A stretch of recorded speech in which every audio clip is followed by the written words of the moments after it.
In January of last year, I was in Melbourne hanging out with some friends when I decided to buy myself, rather impulsively, the Polaroid One Step Plus. It's been a whole year since I bought it, a whole year since I started making my review, and a whole year since I first asked myself the question, is it good?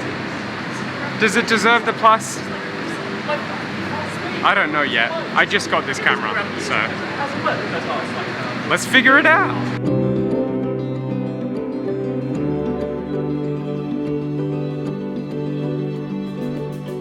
And to answer that question properly, we first have to begin with the body of this camera, which, well, I described it like this the very first time I used it. Aren't the ergonomics like really weird with this though?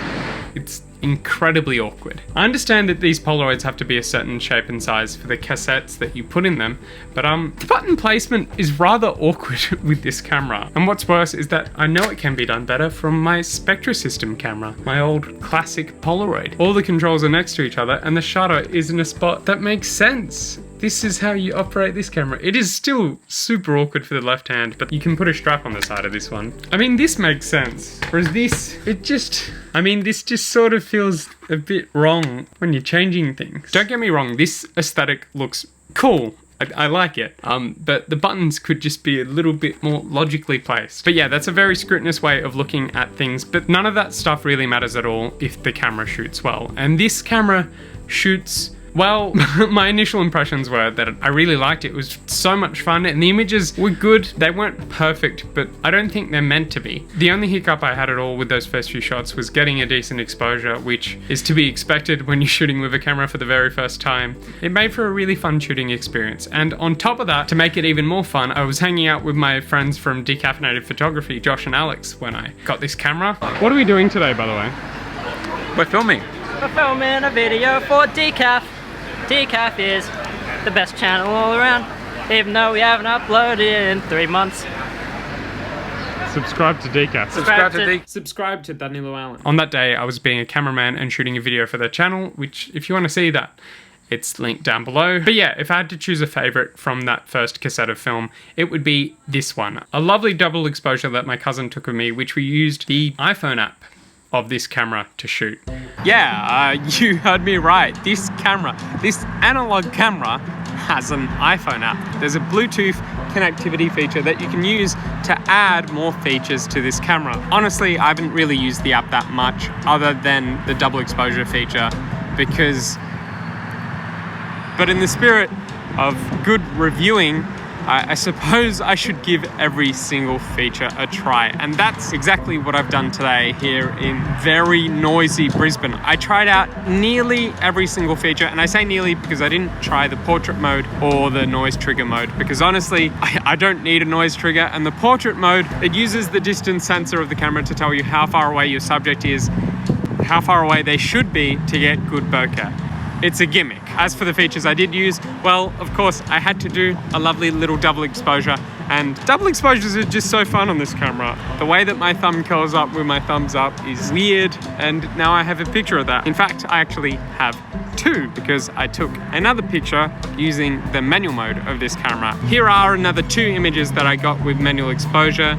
They're quite nice, but I feel like I could have done a better job exposing. It's the first time I had ever used the manual mode on this camera, and yeah, I'm not that familiar with the metering. That's the trouble, I guess, with shooting in manual mode.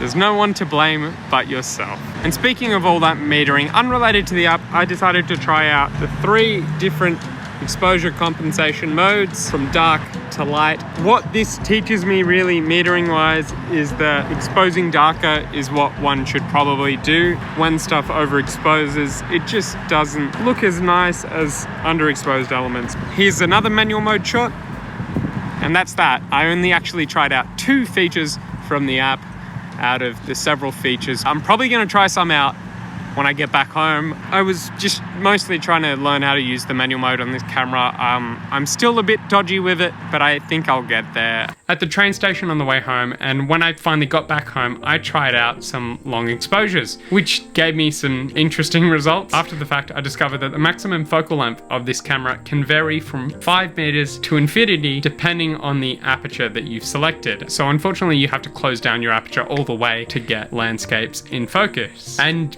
yeah, I was too lazy to have read that before, and I was also too lazy to bother to do the maths to see what the correct exposure would be. So here's how my shots turned out.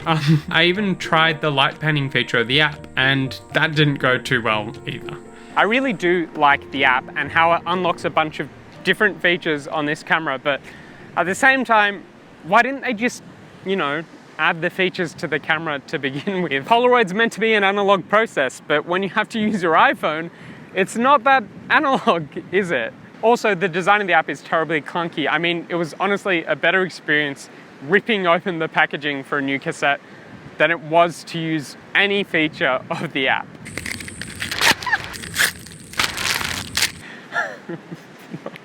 Most of the time that I've spent shooting with this camera has not been on the app, I've just shot with the camera. Here's some photos that I took on a walk with some friends, as well as some pictures that I took at a studio shoot.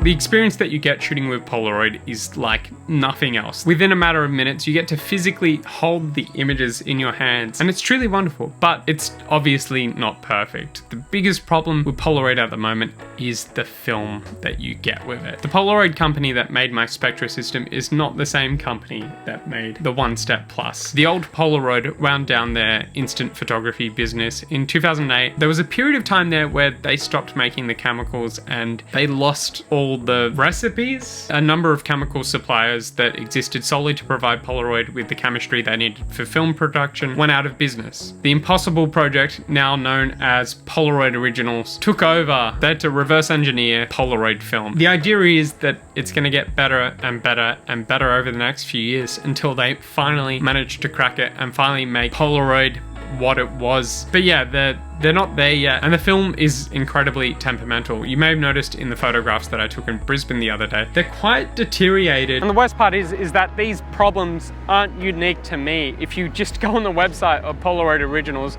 you can find each and every problem that my film had. And to make matters even worse, this film hates the heat and humidity. And yeah, I live in Australia on the coastline. It's sometimes hot and humid all summer, every year. The pictures that I've taken recently really reflect that, unfortunately, whereas the pictures that I took in cold Melbourne, they're fine. But yeah, in the end, even with all the problems that the film has and all of that growth that Polaroid Originals need to go through, I'd still recommend getting this camera because it's fun. And sometimes that's all you really need out of a camera, is to have fun. I mean, the whole reason I got into photography was because I thought it was fun. I suppose some cameras can just be fun rather than functional, like pretty much every other camera that I own.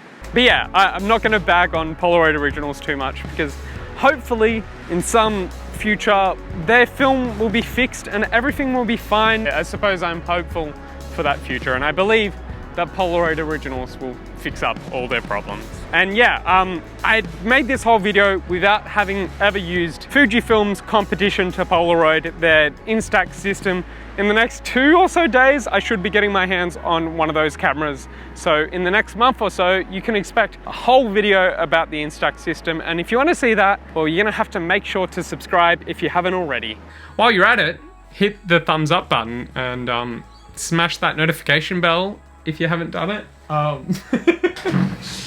Yeah, I'm gonna walk out of frame now. There will be some links on the screen. You know the drill. You've been on YouTube before. I will see you next week, maybe. Who knows? Maybe.